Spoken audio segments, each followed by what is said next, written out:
Straight to Emily with the press review now. She's starting us off with the fallout following the death of that far-right activist here in France.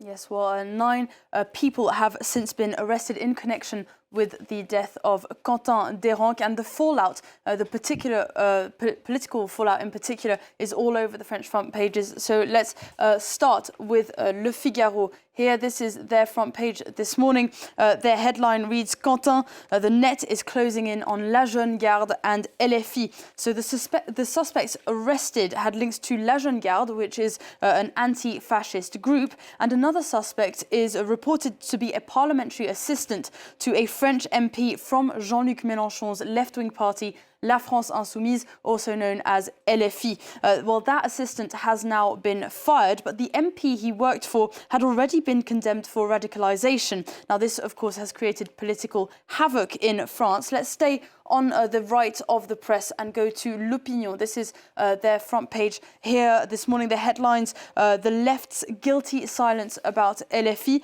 The paper accuses left-wing parties of not speaking out against Mélenchon and his party, and it features a cartoon here of Jean-Luc Mélenchon, the leader of LFI. He's holding a dossier called Violence in Politics and is saying, quote, I can't condemn the activities of Antifas too much. I might need them someday.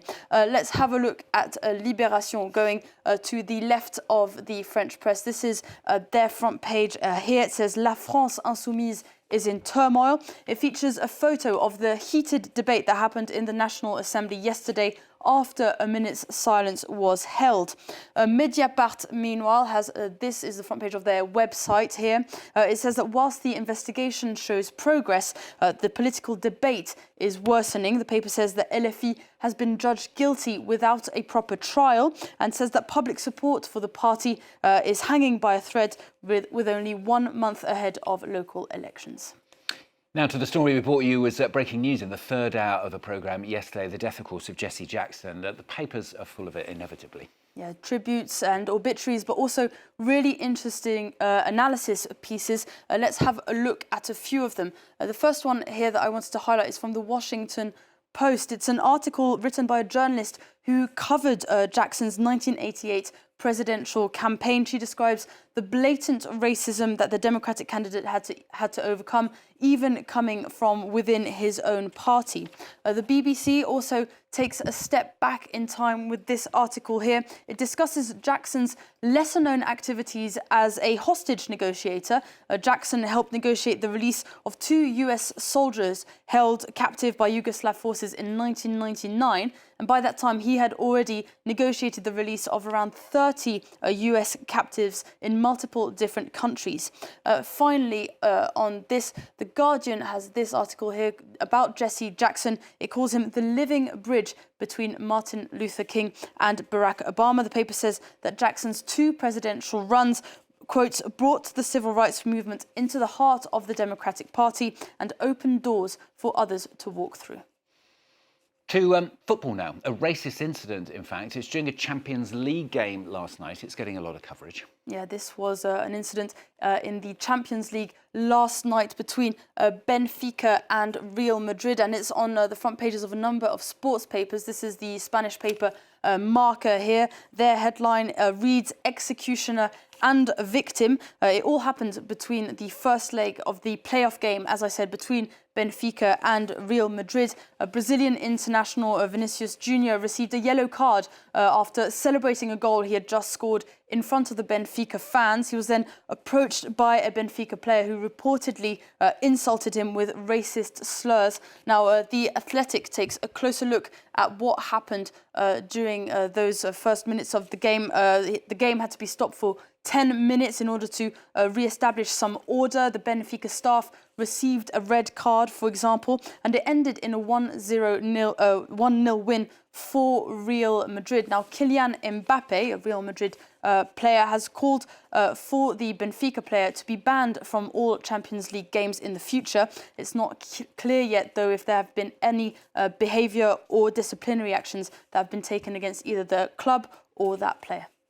And finally, Emily's got some more encouraging football to share with us, haven't you? Yes, have you ever heard of Shrovetide football? Shrovetide football. Shrovetide football. No, nothing to do with pancakes. Shrove. No pancakes, although you might end up as flat as a pancake. This okay. is a tradition that has been going on in the UK since the 12th century in Derbyshire here. Annual Shrovetide match. It's the closest thing you could get to medieval football, or football as it was played when it first started. It's played every year between the Uppards, who live above the local river, and the Downards, who live below the local river, and it's played in 2 halves of 8 hours. Now, the first half was played yesterday. We can take a look at some of the photos from that first half in The Guardian here. This is the ball that they use. There are basically no rules except that you need to get your ball into the other side of the village. And the way it's played is not so much in the 4-4-2 formation, but more in this kind of scrum/melee formation here, where they have to bring that ball to the other side of their village. They have to basically wrestle their way through the streets here. Their streets are barricaded. Everything is barricaded up with wooden boards to make sure nothing breaks, except for the pub, which remains open. And of course, hydration is one of the key priorities of these players. We can look at some of their beverages of choice here. Little bottle of rosé wine, or rather large bottle, and a pasty is what they are fueled from. And we can take a look here. This was the closest it got to scoring here, closest photo we have. That game, of course, ended in the first half yesterday. It's currently 1-0 for the Uppards, and the second half is about to kick off in the next few hours. Well, I can't wait. I'm sure there'll be live coverage somewhere. I love the way they put boards up to protect the property, but they don't bother about putting boards up to protect the people. No, it's full. Okay. Everyone is up for it there. 8 hours either way. Wow, that's long, very violent too, by the sound of it. Emily, thanks a lot, Emily, with the papers on France 24. A lot more coming up straight after the break, so stay with us. Nice.